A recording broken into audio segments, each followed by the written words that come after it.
2017 ஐயா பெரும் மதிப்பிற்கும் மரியாதைக்கும் உரிய தமிழ் தேசியவாதிகள், அவரை தமிழ் தேசியவாதிகள்னு சொல்ற எடப்பாடி பழனிசாமி அவர்கள் ஆட்சியில மானம்பாடி அப்படின்னு கும்பகோணத்துக்கு போற வழியில ஒரு கோயில் ஒண்ணு இருக்கு. அந்த கோயிலை 2017 இடிச்சாங்க.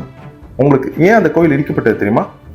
அந்த கோயில் ராஜேந்திர சோழனால் கட்டப்பட்ட ஒரு கோயில். அந்த கோயில்ல அரசேந்திர சோழன் தன் குடும்பத்தினருடன் சாமியை வழிபடுவது போல சிற்பங்கள் இருந்துச்சு. சிற்பங்கள் இருக்குப்பா, இந்த நூல்ல இருக்கு அந்த சிற்பம். ஆனா இப்ப போனீங்கன்னா அந்த கோயில் கிடையாது. அதற்கு அவர்கள் சொன்ன காரணம் என்ன அப்படின்னா, நாங்க சாலை விரிவாக்கம் பண்றோம். நல்லா கேட்டுக்கணும், 1000 வருடங்களுக்கு முன்னாடி கட்டப்பட்ட கோயிலை இடித்தார்கள். ஏன்னா நாங்கள் சாலை விரிவாக்கம் பண்றோம், அதனால எங்களுக்கு இந்த கோயிலை இடிக்கணும்னு இடிச்சாங்க. யாரோட ஆட்சியில? ஐயா எடப்பாடி பழனிசாமி ஆட்சியில. அப்ப யுனெஸ்கோ ஒரு அறிக்கை விட்டாங்க. என்னடா இப்படி பண்ணிட்டாங்க? யுனெஸ்கோ வேதனைப்பட்டாங்க. அப்ப யுனெஸ்கோ ஒரு அறிக்கை விட்டாங்க. எப்படி இந்த கோயிலை நீங்க இடிக்க விட்டீங்க? தமிழ்நாட்டுல 1000 வருடங்களுக்கு முன்னாடி கட்டப்பட்ட கோயிலாச்சு, இதை எப்படி இடிக்க விட்டீங்க அப்படின்னு.